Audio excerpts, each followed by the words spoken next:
Hello, welcome back to my YouTube channel.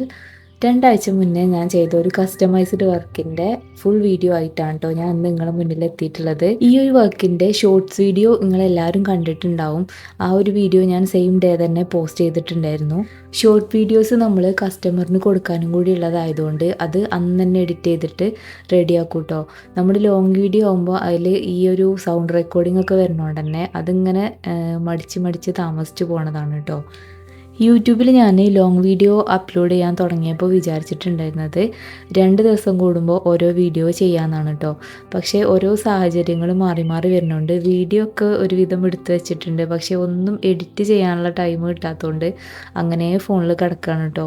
ഇനി maximum ഞാൻ പെട്ടെന്ന് ഈ എടുത്ത വീഡിയോകളൊക്കെ അപ്ലോഡ് ചെയ്യാൻ നോക്കാം കേട്ടോ. അപ്പോൾ ഇന്ന് നമ്മൾ റെഡിയാക്കാൻ പോണത് വിദേശത്തുള്ള ഹസ്ബൻഡ് നാട്ടിലുള്ള വൈഫിൻ്റെ ബർത്ത്ഡേക്ക് വേണ്ടിയിട്ട് സർപ്രൈസ് ആയിട്ട് സെറ്റ് ചെയ്യാൻ പറഞ്ഞ കുറച്ച് സാധനങ്ങളാണ് കേട്ടോ. അതിൽ മെയിനായിട്ട് വരുന്നത് കേക്കും പിന്നെ ആൾക്ക് ഇഷ്ടപ്പെട്ട കുറച്ച് സംഭവങ്ങളൊക്കെ എല്ലാം കൂടി ഇൻക്ലൂഡ് ചെയ്തിട്ടുള്ള ഒരു ഹാമ്പറും കൂടിയാണ്. ഈ കാണുന്ന കേക്കിൻ്റെ ഷേപ്പ് കണ്ടിട്ട് നിങ്ങൾ ആരും വിചാരിക്കേണ്ട ഇതൊരു നോർമൽ റൗണ്ട് കേക്കാണെന്ന്. ഇതൊരു ഹാർട്ട് ഷേപ്പിലാക്കാൻ പോണ കേക്കാണ് കേട്ടോ. ഈ കേക്കിനെ എങ്ങനെയാണ് ഹാർട്ട് ഷേപ്പിലാക്കണം എന്നൊക്കെയുള്ള ഡീറ്റെയിൽഡ് വീഡിയോ നമ്മളിതിൽ കാണിക്കുന്നുണ്ട്. അപ്പോൾ എല്ലാവരും സ്കിപ്പ് ചെയ്യാതെ കാണാം കേട്ടോ. അപ്പോൾ നമ്മൾ ഇന്നത്തെ ഈ ഒരു കേക്ക് സെറ്റാക്കണതിൻ്റെ കൂടെ തന്നെ എൻ്റെ ആദ്യത്തെ ബേക്കിംഗ് സ്റ്റോറി എന്താണെന്ന് ഞാൻ പറഞ്ഞുതരാം കേട്ടോ. അതായത് ഞാൻ ആദ്യമായിട്ട് ഇതേപോലുള്ള ഒരു ക്രീം കേക്ക് ടേസ്റ്റ് ചെയ്യുന്നത് ഞാൻ 8th പഠിക്കുന്ന സമയത്താണ് കേട്ടോ. ഞങ്ങൾ ക്ലാസ് ടീച്ചർ പുതിയതായിട്ടൊരു കാറ് വാങ്ങിയതിൻ്റെ പാർട്ടിയായിട്ട് ഞങ്ങൾക്ക് സ്റ്റുഡൻസിന് തന്നൊരു പാർട്ടി എന്നുള്ള രീതിയിലായിരുന്നു കേട്ടോ ആ കേക്ക്.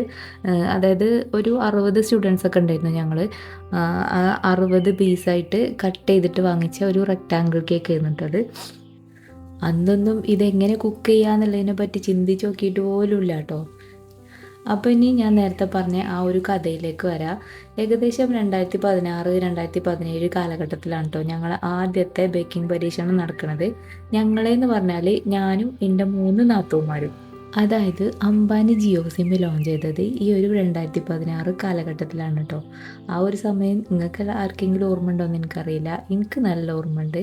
കാരണം നെറ്റ് ഫ്രീ ആയിട്ട് നമുക്ക് അത്രയും കിട്ടിയത് ആ ഒരു ടൈമിലാണ്. അതുവരെ 1 മന്തിന് 199 രൂപ 1 GB ഡാറ്റ മാത്രം യൂസ് ചെയ്ത് വാട്സപ്പ് മാത്രം യൂസ് ചെയ്ത് നടന്നിരുന്ന ഞങ്ങൾക്ക് യൂട്യൂബൊക്കെ ലാവിഷായിട്ട് യൂസ് ചെയ്യാൻ പറ്റിയ രീതിയിലുള്ള ഡാറ്റ കിട്ടിയത് ഈ ഒരു ജിയോ സിം വന്നതിന് ശേഷമാണ് കേട്ടോ. അങ്ങനെ യൂട്യൂബിൽ മുങ്ങിത്തപ്പി എൻ്റെ രണ്ടാമത്തെ നാത്തൂന് കണ്ടുപിടിച്ച ഒരു റെസിപ്പി ആയിരുന്നു ഈ ഓവനില്ലാതെ കേക്ക് ബേക്ക് ചെയ്യുക എന്നുള്ളത് കേട്ടോ. അങ്ങനെ ഞങ്ങളെല്ലാവരും ഒത്തുകൂടിയ ഒരു വീക്കെൻഡിൽ ഞങ്ങൾ ഇന്ന് തന്നെ കേക്ക് ഉണ്ടാക്കാമെന്നുള്ള തീരുമാനത്തിലെത്തി. നമ്മളെ മെയിൻ കോൺഫിഡൻസ് എന്താണെന്ന് വെച്ചാൽ നമ്മളെ കയ്യിൽ ബീറ്ററുണ്ട്. ഇനി ഈ ബീറ്ററിൻ്റെ കാര്യം പറയുകയാണെന്നുണ്ടെങ്കിൽ അതിലും വേറൊരു സ്റ്റോറി ഉണ്ട് കേട്ടോ. 2009 എൻ്റെ ഹസ്ബൻഡ് ആദ്യമായിട്ട് UAE വന്നപ്പം UAE മൊത്തം മരിച്ചു പെറുക്കി പെട്ടിയിലാക്കി കൊണ്ടുവന്ന സമയത്ത് അതിൻ്റെ കൂട്ടത്തിലുണ്ടായിരുന്ന ഒരു സംഭവമായിരുന്നു കേട്ടോ ഈ ഒരു ബീറ്റർ. ഇത് വാങ്ങി കൊണ്ടുവന്നാക്കും അറിയില്ല ഇത് എന്തിനാണുള്ളതാണെന്ന്. ഇവിടെ കൊണ്ടുവന്നപ്പം ഇവിടെ ഉള്ളവർക്കും കാര്യമായിട്ട് അതുകൊണ്ട് എന്താ ചെയ്യുക എന്നുള്ള വലിയ പരിചയമില്ല. അങ്ങനെ അത് വെറുതെ കാർട്ടൂൺ ബോക്സിൽ അങ്ങനെ കിടക്കുന്നു കേട്ടോ. അങ്ങനെ ബീറ്ററൊക്കെ പൊടി തട്ടിയെടുത്ത് ഓണാക്കി നോക്കിയപ്പോൾ സംഭവം സെറ്റാണ്. നെക്സ്റ്റ് ടാസ്ക് എന്താണെന്ന് വെച്ചാൽ ബേക്ക് ചെയ്യാനൊരു പാത്രവും വേണം, ബാറ്റർ ഒഴിക്കാനൊരു പാത്രവും വേണം. ഇത് രണ്ടും കിട്ടണമെങ്കിൽ ഇമ്മാനോട് ചോദിക്കണം. പ്രശ്നം എന്താണെന്ന് വെച്ചാൽ ഈ കുക്കറിൽ ഉപ്പൊക്കെ നിരത്തി വെച്ചിട്ട് അതിൻ്റെ മേലെയാണ് ഈ കേക്ക് ബേക്ക് ചെയ്യാൻ പ്ലാൻ ചെയ്യുന്നത്. അപ്പോൾ ഇങ്ങനെ വെക്കുമ്പോൾ കുക്കർ കേടായി പോകുമെന്നുള്ള അതിൻ്റെ അടിയിൽ ഉപ്പൊക്കെ പിടിച്ചിട്ട് കുക്കർ കേടായി പോകുമെന്ന് പറഞ്ഞിട്ട് ഇമ്മ എങ്ങനെയായാലും ഇത് തരാൻ സമ്മതിക്കുന്നുണ്ടായിരുന്നില്ല കേട്ടോ. പിന്നെ എങ്ങനെയൊക്കെയോ ഉമ്മാനെ കൺവിൻസ് ചെയ്ത് ഞങ്ങൾ സംഭവം സെറ്റാക്കി. പിന്നീട് അങ്ങോട്ട് കുറച്ച് നേരം ഒരു കാത്തിരിപ്പ് തന്നെയായിരുന്നു കേട്ടോ.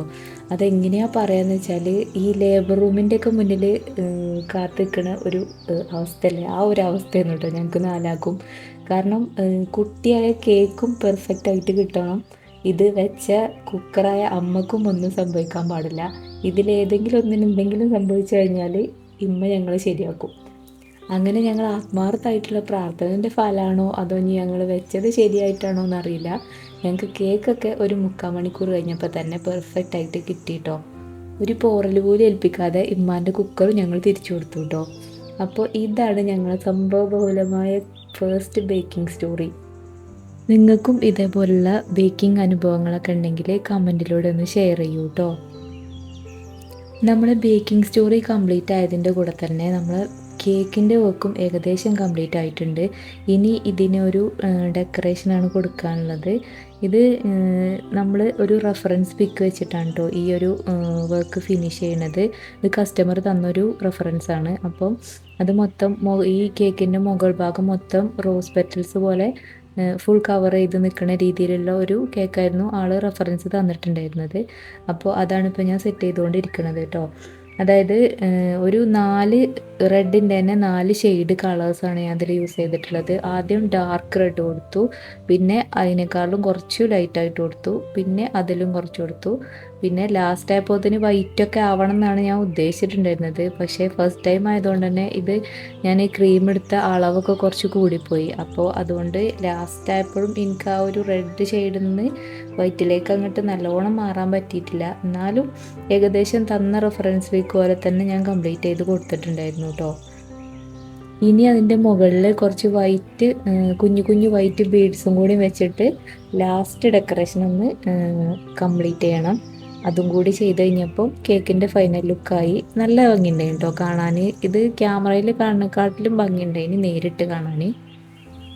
ഇനി നെക്സ്റ്റ് നമുക്ക് സെറ്റ് ചെയ്യാനുള്ളത് ഒരു ഹാമ്പറാണ് കേട്ടോ. ഇതിൽ നമ്മൾ ആഡ് ചെയ്തിട്ടുള്ളത് ഒരു കുർത്തി സെറ്റും പിന്നെ ഒരു പെർഫ്യൂമും കുറച്ച് ചോക്ലേറ്റ്സും പിന്നെ ഇവരെ ഹസ്ബൻഡ് വൈഫ് ഇവർക്ക് 2 വയസ്സായൊരു മോനുണ്ട്.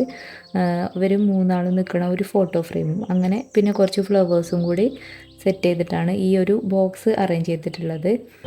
ഈ ഒരു ഫോട്ടോ ഫ്രെയിം ചെയ്യാൻ വേണ്ടിയിട്ട് എനിക്ക് 3 പേരും സെപ്പറേറ്റ് ആയിട്ടുള്ള ഫോട്ടോ ആട്ടോ അയച്ച് തന്നിട്ടുണ്ടായിരുന്നത്. അപ്പോൾ അതൊരു കോളേജ് പോലെ ആക്കിയിട്ടാണ് തന്നിട്ടുണ്ടായിരുന്നത്. അതിന് ഞാനൊരു പെർഫെക്റ്റ് ഫാമിലി ഫോട്ടോ ആക്കി മാറ്റിയിട്ടാണ് ഫ്രെയിം ചെയ്തിട്ടുള്ളത് കേട്ടോ. കൂടെ തന്നെ ഒരു ബർത്ത്ഡേൻ്റെ വിഷ് കാർഡും വെച്ചിട്ടുണ്ട്. അങ്ങനെ മൊത്തത്തിൽ നമ്മളെ ഈ ഒരു വർക്ക് ഏകദേശം കംപ്ലീറ്റ് ആയി. ഇനി ഇതിൻ്റെ ഫോട്ടോസും വീഡിയോസൊക്കെ എടുത്ത് ആൾക്ക് അയച്ചു കൊടുക്കണം, എഡിറ്റ് ചെയ്തിട്ട് ആൾക്ക് അയച്ചു കൊടുക്കണം. അങ്ങനെ പിന്നെ ഞങ്ങൾ ആ കേക്ക് ഈ ഒരു ടൈപ്പ് കേക്ക് ആദ്യമായിട്ട് ചെയ്യാണല്ലോ, അപ്പോൾ അതിൻ്റെ ഒരു വീഡിയോ ഒക്കെ പുറത്തൊക്കെ പോയിട്ടൊക്കെ എടുത്തൊക്കെ ചെയ്തു. നമ്മൾ ഈ കേക്ക് സെറ്റ് ചെയ്യുന്നത് ഒരു ട്രാൻസ്പെറൻറ്റ് അക്രിലിക് ബോക്സിലാണ് കേട്ടോ. അപ്പോൾ അതിൻ്റെ മുകളിൽ വെക്കാനുള്ള ഒരു റൈറ്റിംഗ് ആണ്, ഹാപ്പി ബർത്ത്ഡേ എന്നുള്ള റൈറ്റിംഗ് റെഡിയാക്കണം. അപ്പോൾ അതും കൂടി അതിൻ്റെ മുകളിൽ വെച്ചിട്ട് കേക്ക് കൂടി ഒരു ബോക്സിലാക്കണം. അതും കൂടി കഴിഞ്ഞാൽ പിന്നെ നമ്മൾ ഫുൾ വർക്കും കഴിയും. ഈ ഒരു ഹാമ്പർ ബോക്സും കേക്ക് ബോക്സും കൂടാതെ വേറൊരു സാധനം കൂടി ഉണ്ട് കേട്ടോ ഇവർക്ക് കൊടുക്കാൻ. അതായത് ഇവരെ 2 വയസ്സുള്ള ഒരു മോനുണ്ടെന്ന് പറഞ്ഞിട്ടുണ്ടെങ്കിൽ ആ മോന് കൊടുക്കാൻ വേണ്ടിയിട്ട് ഒരു ടോയ് കാറും കൂടി വാങ്ങിയിട്ടുണ്ടായിരുന്നു. ഒരു റിമോട്ട് കാറാണ്. അപ്പോൾ ഉമ്മാക്ക് ഗിഫ്റ്റ് കൊടുക്കുമ്പോൾ എന്തായാലും മോനും കൊടുക്കാമെന്ന് വിചാരിച്ചിട്ടായിരിക്കും അവർ പറഞ്ഞത്. അങ്ങനെ അതും കൂടി നമ്മൾ ഇതിൻ്റെ കൂടെ ഇൻക്ലൂഡ് ചെയ്തിട്ടുണ്ട്. ഇനി ഇത് നമ്മൾ കൊണ്ടേ കൊടുക്കാനും വേണ്ടി പോവാണ് കേട്ടോ. ഇവർ തന്ന ലൊക്കേഷന് ഞങ്ങൾ വീടിൻ്റെ അവിടുന്ന് ഒരു 1.5 മണിക്കൂറൊക്കെ ട്രാവൽ ചെയ്യാനുണ്ടായിരുന്നു കേട്ടോ. ഗൂഗിൾ മാപ്പൊക്കെ സെറ്റ് ചെയ്തിട്ടാണ് ഞങ്ങൾ പോയത്. ഈ ഒരു സ്ഥലത്തേക്ക് ഞാൻ ആദ്യമായിട്ട് പോവായതുകൊണ്ട് തന്നെ എനിക്ക് നന്നായിട്ട് ഇഷ്ടപ്പെട്ടു കേട്ടോ. കാരണം 2 ഭാഗവും ഫോറസ്റ്റ് ഏരിയ പോലെ നടുക്ക് റോഡ് അങ്ങനെയായിരുന്നു കേട്ടോ അവിടേക്ക് പോകുന്ന വഴിയൊക്കെ. അപ്പോൾ ഇത്രയൊക്കെയാണ് നമ്മളെ ഇന്നത്തെ വീഡിയോ. ഇനി നെക്സ്റ്റ് വീഡിയോ ആയിട്ട് വീണ്ടും കാണാം കേട്ടോ.